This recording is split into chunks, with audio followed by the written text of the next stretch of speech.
Everyone, if you're on the web event earlier, you probably know I had a few technical difficulties getting it started, and my camera was causing some issues with the bandwidth, and as a result, some of the recordings not as good as it should have been. So I'm going to re-record the start of it. I'm going to then cut it together with the salvageable bits of the recording from earlier. And yeah, if you've got any questions, then please don't hesitate to contact us. Thanks for coming along to the web event today with ourselves at Russell and Russell. Obviously, very difficult times out there for a number of businesses, and so we want to make sure that our clients are well equipped to deal with the challenges that are coming ahead. So this is going to be a short web event where we're going to go through some basic tips and consider some things you might not have thought about. But if anyone's got any questions, please do not hesitate to contact us. The PDF version of this will be sent along as well, and there are lots of links within that so that you've got links to resources and various different things. First things first, how long can I keep the doors open? In order to do that, we need to look at your current burn rate, i.e. what is it that you spend on a regular basis? Is it for the rent, for your staff salaries, for ourselves, things like our IT, working from home, it's imperative we need that support at the moment. But there might be other things that we can cut back on. For example, making sure you cancel the papers and the milk getting delivered to the office in the morning. What is it that you need to keep? What is it that you can cut back on or delay the payments on, and try and work it out? Look at those basic costs. What have you got at the moment? Compare that to how much money you've got at the bank, and that's the number of months you've got that you can trade, assuming no income. Money in the bank divided by your burn rate equals the number of months you can keep the doors open. Once we know that, then we can start to make a plan and move forward. We talk a lot about what you can measure, you can manage. And so knowing this number allows you a baseline that you can then make decisions from.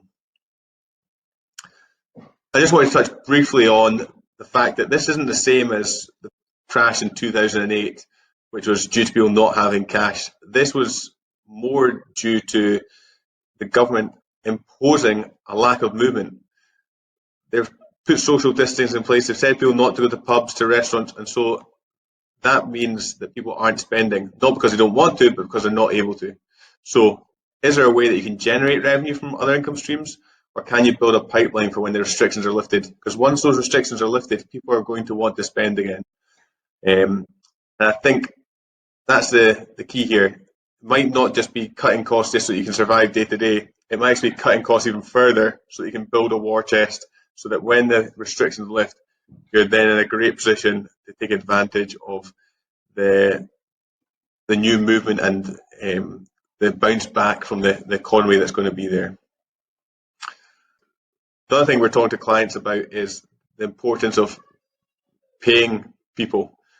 Whilst you want to make sure you're not paying unnecessary costs, if you just close up shop, don't pay anyone, and everyone else is the same, there's a potential for everything to grind to a halt here. We need to keep the economy moving and flowing, and we're all in this together. So it's looking at what's feasible and what can you afford. And it might be that you can only pay part of your supplier's bill rather than the whole amount, but even just doing that and getting a payment plan might be sufficient for you and for your supplier. Because if your supplier goes out of business, it'll have a knock-on impact on you, and if your customers go out of business, it has a knock-on impact as well. So this is where the next slide, communication with your customers and suppliers. Don't just bury your head in the sand. Pick up the phone, speak to them, see if they can make a payment. If you've got outstanding debts for your customers, you've already done the work, ask if they can make a payment, even if it's not everything, can they pay it off piecemeal. Also review your customers for high risk bad debts. Review them for the potential loss of customers going forward if they have to liquidate or shut the doors. And see if you've got any new work coming in, can you get any upfront payments and deposits, especially if you're having to buy-in materials. For suppliers, which ones do you rely on to keep on trading? Are there any non-essential expenses that can be reduced or removed? And even possibly consider cancelling your direct debits so you can pay them in your own terms once you know what the situation's like and you've got a better idea. It might be that we can contact them and get payment plans in place, or it may be that you can get payment holidays for leases, and we'll look at banks and that side of things further later on. With regards to customer payments, I know ourselves, we've not traditionally offered credit card because the cost of having a machine and the number of people that offered it wasn't worth it for the uptake. But if you've got Xero in particular, but even if you don't, there's some great solutions out there that allow you to take card payments online or over the phone without having a card machine. And there might be some customers that the director of that business doesn't have cash in the business, but they've got a company credit card or a personal credit card that they can make payments. If they can pay something towards you and you can get some cash flowing into your business, then that might be what all you need to help keep the doors open. So again, within this PDF or the PowerPoint documentation, there is links to all these websites. So I've got one for Go Cardless, and go back to the slides, there's one for Stripe as well. So take a look at those. If anyone's got any queries, especially with regards to integrating it with Xero, please don't hesitate to contact us. HMRC, I think this is the big one. HMRC, particularly at the moment, are being a lot more flexible with regards to time to pay arrangements. So although it doesn't get rid of the liability, you can phone them up and arrange a time to pay for your VAT, your corporation tax, your PAYE, and push it back. The important thing here is to submit the return first and then contact them. Until they've had the VAT return submitted and they know what the liability is, they cannot put a time to pay in place. So make sure you submit the return first and don't wait until the filing deadline. If you phone up on the 7th of the month or the 10th of the month when everyone else will be phoning up, they're not going to have the capacity to be able to speak with you. They'll be overwhelmed. If you can get it submitted during the middle of the month, phone them up with a couple of weeks to spare and say, look, I'm not going to have the cash to pay for this at the moment because of X, Y, Z, then we can put payment plans in place. And again, normally they want to speak to the business owner, but it might be that we can help get the ball rolling with that. And they have actually set up a special helpline for this, and there's a link to in there as well. The other thing is, if you are phoning and they do want to have some payments made rather than just deferring it, in the past, normally if you phoned up and said, right, I've got £60,000 to pay, I can pay £10,000 today and I want to pay £10,000 over the next 6 months or next 5 months, then they would be happy with that and probably be a lot more accepting if you're actually making a payment on that day as a gesture of goodwill. I think anecdotally, with everything that's going on at the moment, they may not be as concerned with that and they may just give you the leeway to put the time to pay in place, but it's worth bearing in mind and having that in your back pocket should they ask for it. And again, it may well depend on the size of your liability on a case-by-case basis. With regards to the year-end accounts, this is something that we'll be contacting clients about and reviewing your personal situations. It may well be worth extending your year-end to bring any losses in and reduce your corporation tax. Now, what do I mean by that? Your December 2019 year-end, for example, if you've got a December year-end and you've got £100,000 profit, then at 19% corporation tax, that's the liability and that's payable on the 1st of October. However, you might have losses in this period until June of £80,000, and those losses, you wouldn't get the corporation tax relief until December year-end, December 2020, which is payable in October 21. However, we can extend your year-end accounting period up to 18 months. You can only do this once every 5 years, but this might be a good chance to use it and bring those losses in. So instead of having £100,000 profit for a 12-month period, we've got a £20,000 profit for an 18-month period. The tax liability has gone from £19,000 to £3,800. Now, you've still got part of a payment during October and another part in April because you can't have a corporation tax period that is longer than 12 months, even though you can have an accounts period. Don't ask me why HMRC and Companies House aren't aligned with this, but they're not, that's the rules. But we'll keep people right this, and we'll be reviewing your records to make sure we're utilising any losses. I think the important thing from your point of view is if we're doing your bookkeeping, make sure you send on the stuff so we can get it up to date and have real-time information. If you're doing it, make sure you're updating it on a daily basis. If you're working from home and everything else is shut down, get on top of your books and records, because the better information we have, the more real-time decisions we can make and help you plan ahead for this. With regards to personal outgoings for directors, I've put in the clip there of not going out. So your personal requirements may well reduce over the coming months. So can you reduce your personal outgoings? Not just with regards to going out and about. You might not have any travel costs, but you might also be able to get the mortgage payment holidays. Now, I think from what the government's announced, the mortgage payment holiday is, this will still mean that the mortgage is accruing interest. So you may well decide to have a capital repayment but pay off some of the interest. If you are able to still withdraw that money from the company and you've got it sitting there, once everything's lifted and if you've got enough cash, you can then make your mortgage payments and catch back up with them. But that's something to consider and speak to possibly your IFA about. With regards to director salary, what we're saying here is, in some, I think it's Norway, they've put in, I think, possibly 75% support for salaries. Now, I don't think the British government will go that far, but they're going to have to do something if this drags on to support employers and make sure the employees aren't made redundant. So it may well be the case that they supply or support part of the salary.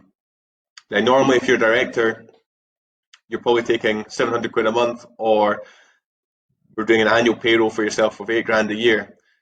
It may well be that since we're at the cut-off period for the new tax year, we'll put a 4 grand salary through in April and a 4 grand salary through in May.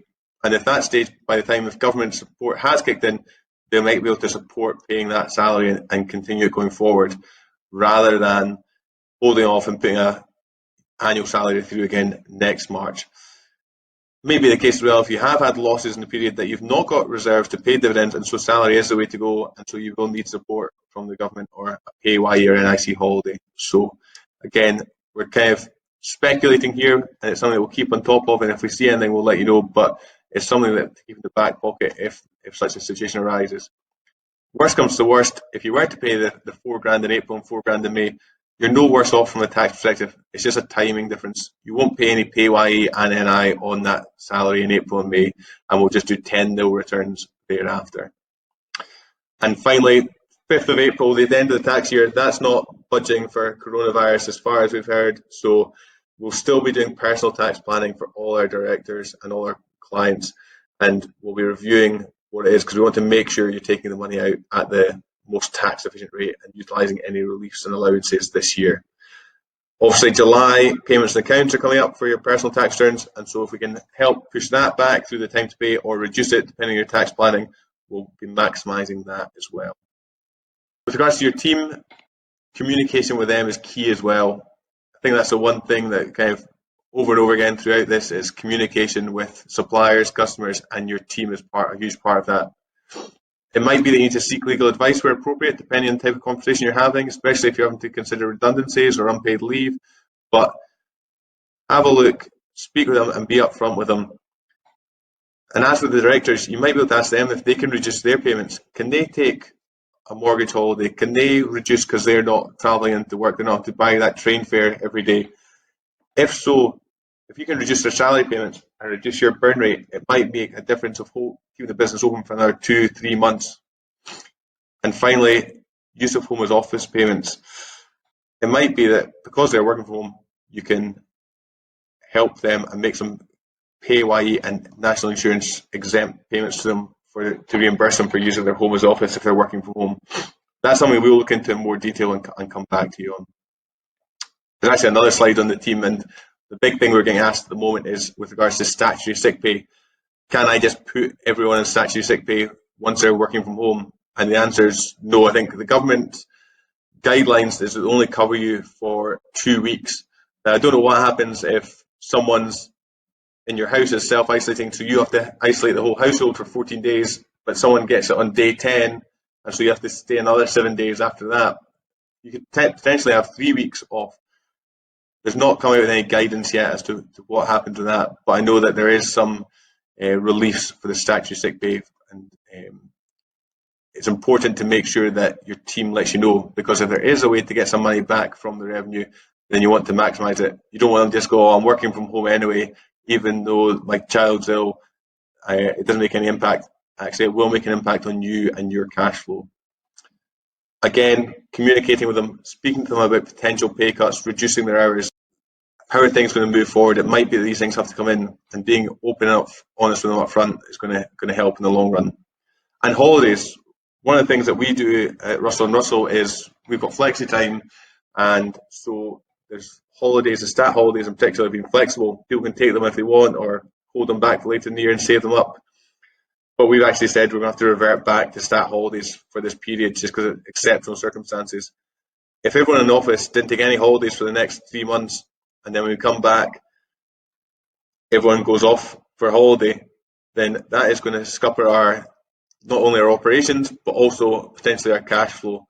So having a look at holidays, we basically said to the team that if they're off for 3 months, then we expect them to use a quarter of their holiday allowance in this period. And if anyone's got holidays booked, then they will still be in place. There's an option to loan money to your staff, especially if it's under £10,000. There's no benefit in kind, but that's potentially higher risk. And so give us a call to discuss that further if it's something you want to think about.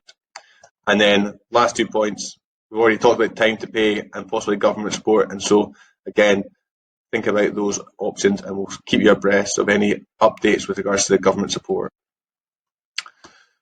With regards to the banks, again, give them a call if you've got any outstanding loans. Find out if you can get a capital repayment holiday. And if you do need an overdraft, or you think you might need it even a couple of months' time, find out what's required to set one up now. You can't do it early enough, and if it costs you 500 quid to get an overdraft in place and you don't use it, then so be it. It's better to have that headroom there to allow you, especially if you want to make an investment decision or move on something once the ban on movement's lifted. With regards to overdraft and loans, if you aren't taking any loans out, just be careful about personal guarantees and have a think about it. There is some insurance out there for personal guarantees, but it may well be that those premiums have increased.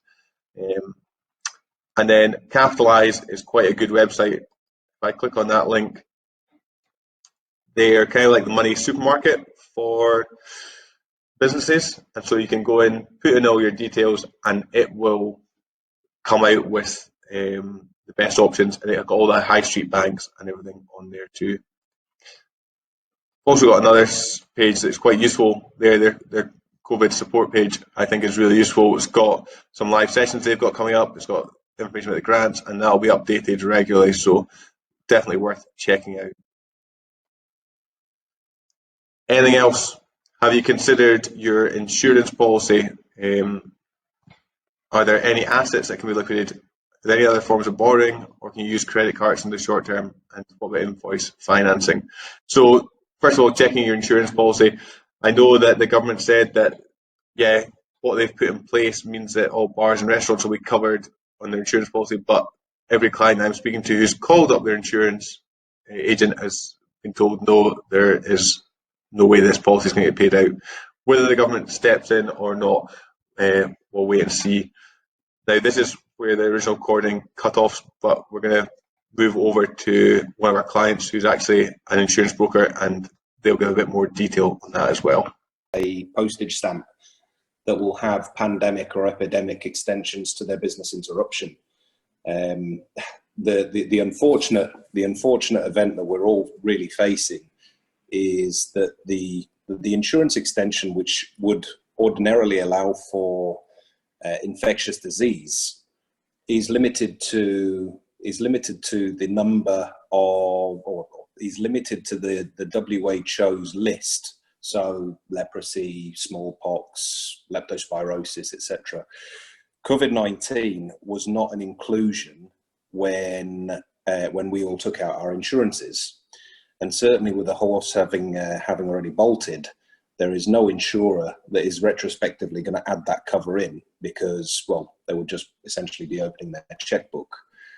I think the only remedy that we're likely to see is if the government is able to put some sort of pressure on the insurers, for the insurers to basically combine and put together some sort of a pot. That is the only realistic scenario that I see going forward, obviously with no idea what that's going to look like.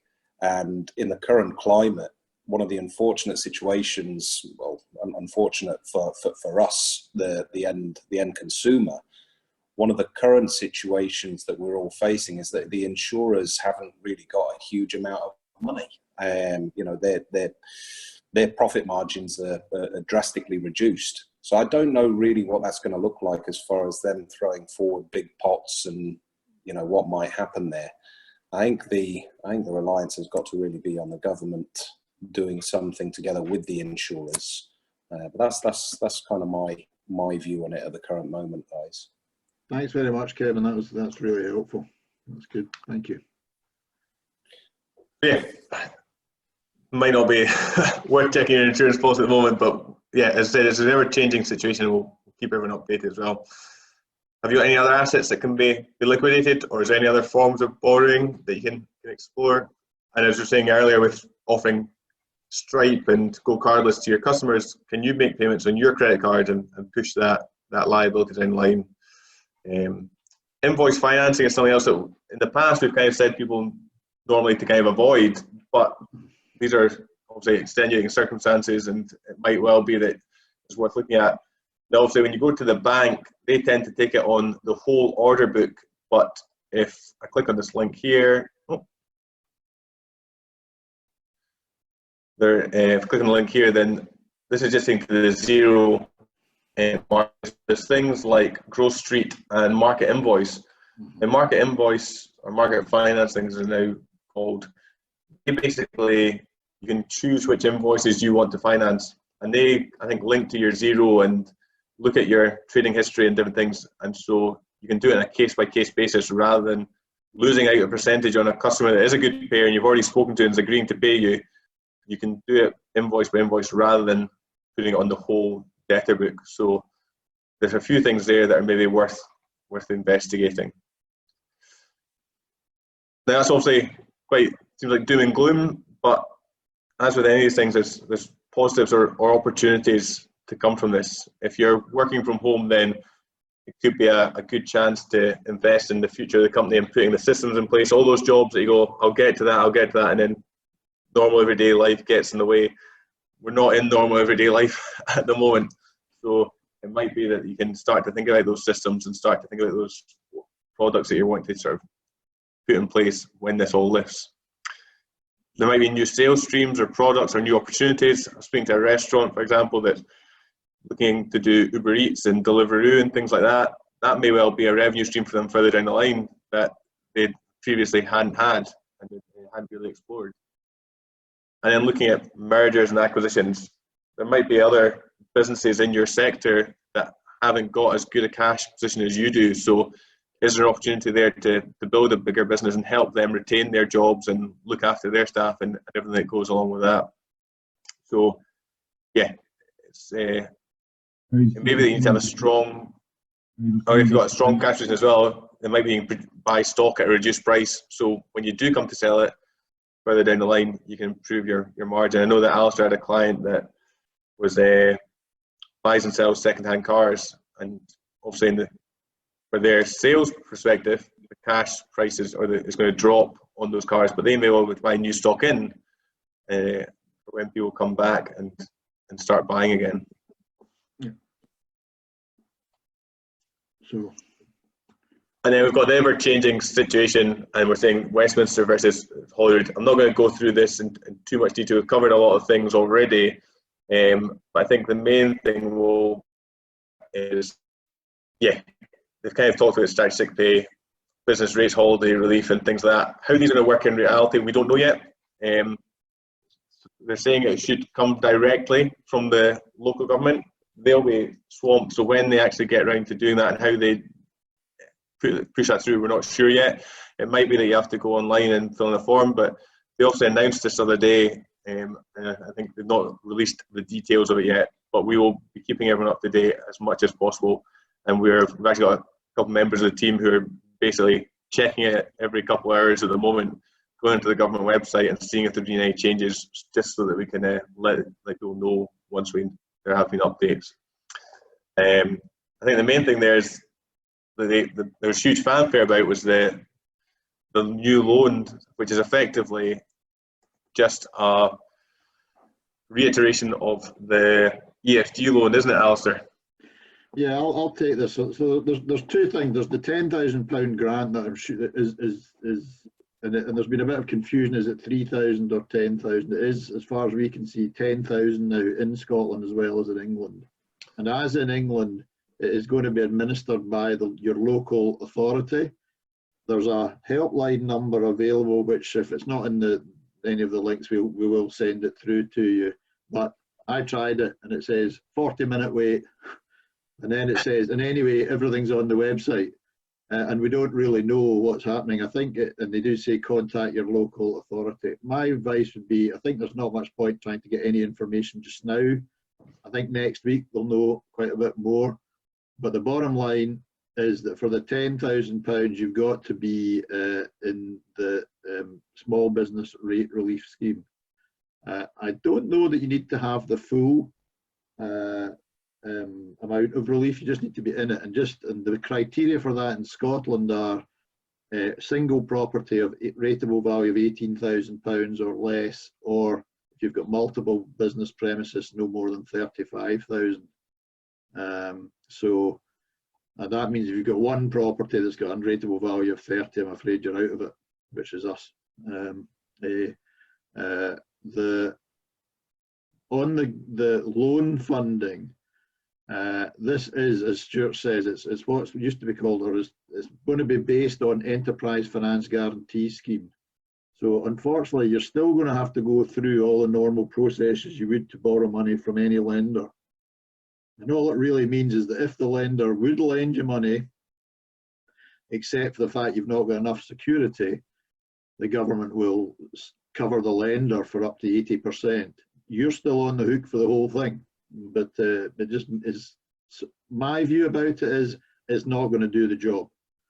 And I think they are going to have to improve that considerably and start actually giving grants rather than loans. But we will see. But if you do think, you do your cash flow and you have a look, you say, look, in 3 or 4 months' time, I'm going to have trouble. Now is the time to be preparing the numbers and making the applications.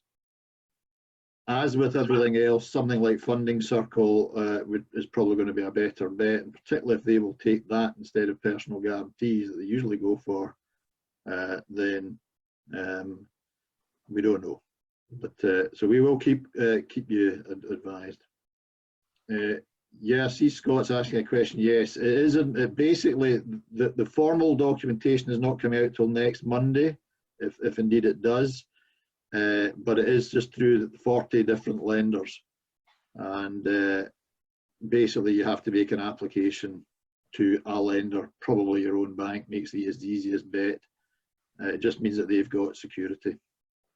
I think, I don't know if you mentioned there, Alistair, but if people need projections for these, because quite often they want quite detailed projections, then we're happy to kind of work on a possible or potentially look at a success fee basis if there's any work needed for that, because sometimes they say you have to jump through a few hoops to get these things.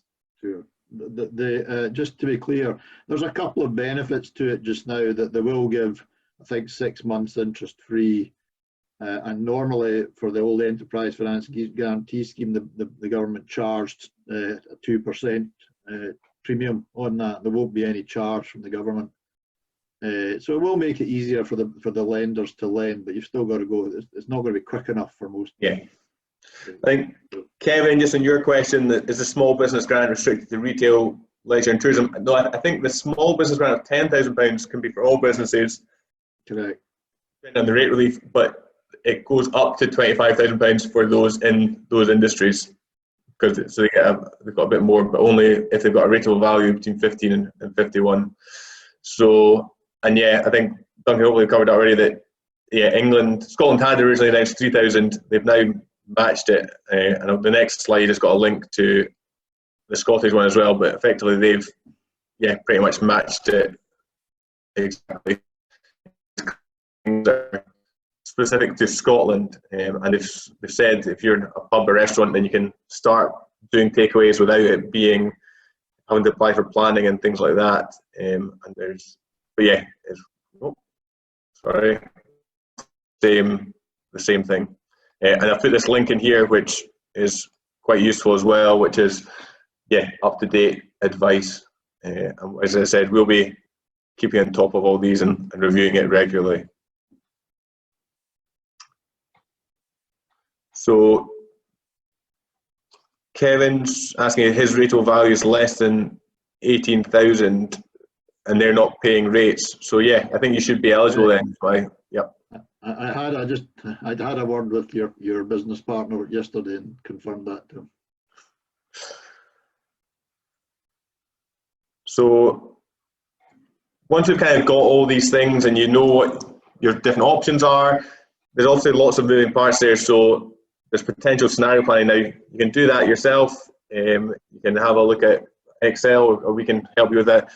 I'm going to play a short video here from Float, which is one of the add-ons to Xero, and sorry, and it just gives you a bit of a demo as to how their scenario planning works. So I'll do that.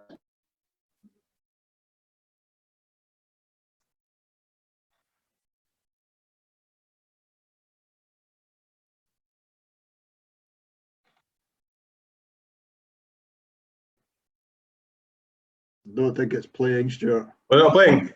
There's no sound on it anyway. Oh. Okay, well, what I'll do is if it's not playing, I'll send the link on. Was it showing the screen or not? It was showing the screen, but it was just sitting there. So whether they're talking or I don't know. Maybe it's to do with my sound on the Zoom. I'll send it on, and we can, as I said, when I send the PowerPoint on, there's a link in that which takes you straight to that, and it shows you. But basically, you can put different scenarios in, so it shows you your base cost versus your different scenarios. So what happens if I get this loan in at this stage? What happens if I lose customers? What if I take 10% of my sales, etc., etc. So I'll leave that for the moment. There's Scott giving it a recommendation. So there you go. So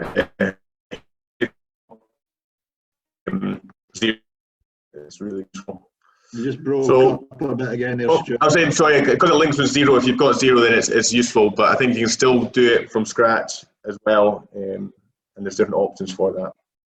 So yeah, this is the sort of roundup. In summary, know what your burn rate is, work out how many months you can go without doing anything. Communication is going to be key with customers, suppliers, HMRC, with ourselves. Any questions, give us a call. Are there any payments you can collect? Is there anything that you've done work for that you can at least start getting paid for some of that? Are there any suppliers that you can defer?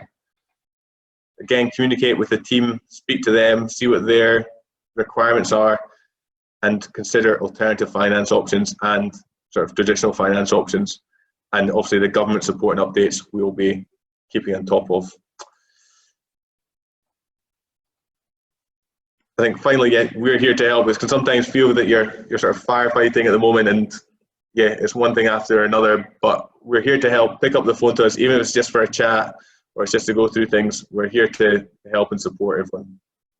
Can I add one thing, and which is actually, I know that it's been a wee bit patchy with the Zoom tech, but Zoom is a great tool if you need to communicate with your team. You actually see each other, you can share documents. We are not Zoom salesmen, by the way, we're not on commission, but I just think it's an excellent tool. We're doing a daily huddle with the team every morning, and it just keeps people feeling a bit more that they're not just stuck at home. I mean, they are stuck at home, but they're actually connected and part of the team. Yeah, so if you don't have it, it's on zoom.us, and you can get a one-to-one version for free, and it's $15 a month for the one that allows lots of people on it. So I can send a link to that as well along with everything. Okay. Did anyone have any other questions? I think Sylvia said that the Bank of England might be looking to cut the interest rate down to 0.1%. So yeah, I mean, obviously we'll see what happens with all these things, and it's going to change. And yeah, thanks. Duncan and Scott and Peter. Yeah, Scott, I'm sure we'll have more webinars over the coming weeks. There might be that we do one on float, or we do one on Xero tips, or we do one on creating a cash flow, or various things. Just, yeah, depending on what people need. So if anyone has got any suggestions, feel free to to email us and let us know if there's anything you want to know more about. Yeah. And sorry for all the technical difficulties at the start. We'll get better as this progresses. Yes. Yep. Well, thanks very much, Stuart. Thanks to all of you for attending, and you know where we are. As I say, we're here to help. And that's that. Great. Thanks, everyone. Cheers.